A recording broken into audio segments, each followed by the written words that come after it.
So that's Steve drinking from his water bottle. There's Stumpy. Stumpy and Steve, their tails were injured because I got them some, some wheels to run on. And I think they were Exotic Nutrition Silent Runner wheels. And they have like a rough surface and it damaged their tail. And by the time I realized that that was happening, it was already too late. So as you can see, their cage doesn't have wheels anymore. I mean, they love running on the wheels, but yeah, it was just really heartbreaking what happened to them.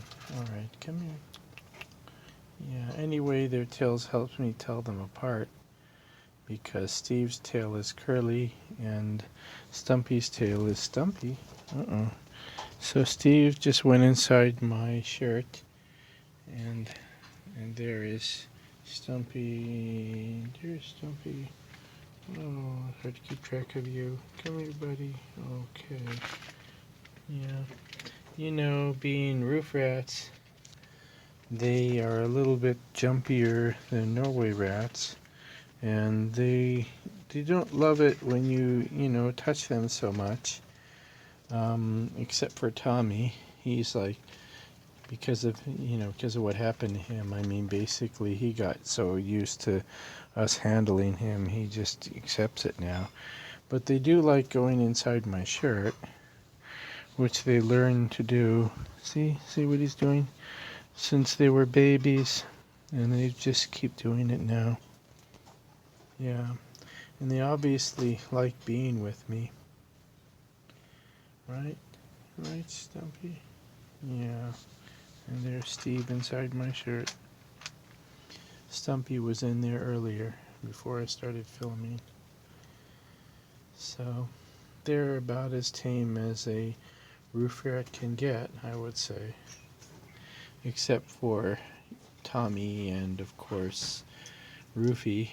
Roofy is even more tame. I mean, the difference between them and Roofy is that Roofy, I can just scoop her up, anytime I want and put her in the cage.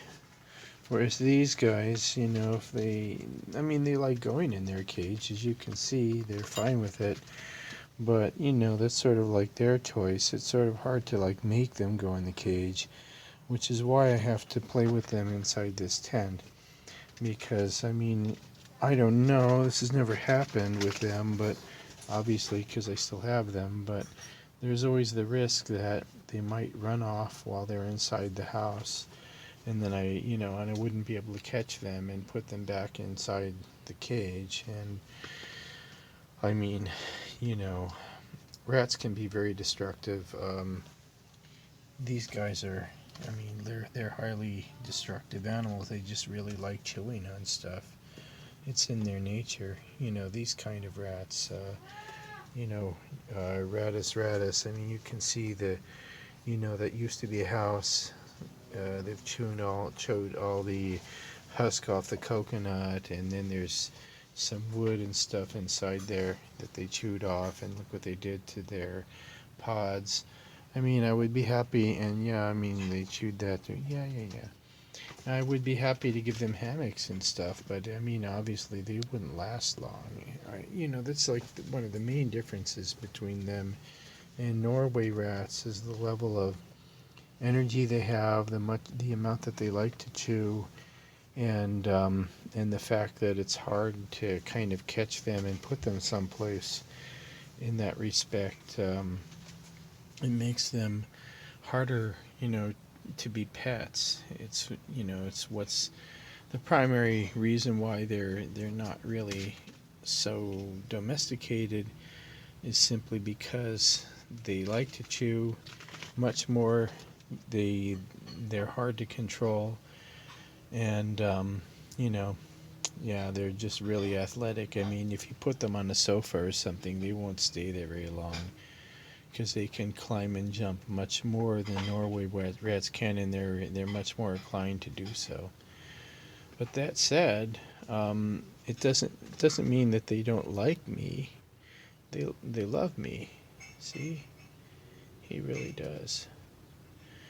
Sometimes when I have them with some other rats and they get into a fight and they get all puffed up and hissing and stuff, if I touch them, they turn around, they spin around like they're going to attack me, but then the minute that they see it's me, they stop immediately because, they absolutely love me. Full stop. I know they do. I just wish that they were more cooperative, but it's not their fault really.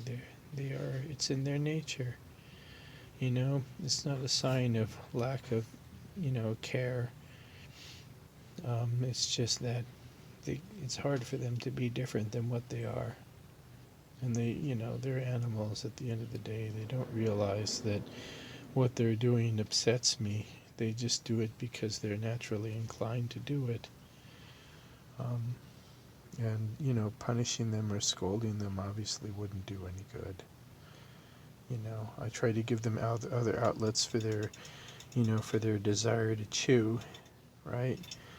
And I give them an all glass bottle so they can't destroy that. And the cage is made of metal and the bottom is smooth so they can't chew on it. But you can see what they've done to the powder coating here. They've chewed it off all over the place. Yeah. Oh well, what are you gonna do, right? Anyway, I still love these little guys. Okay, that's all.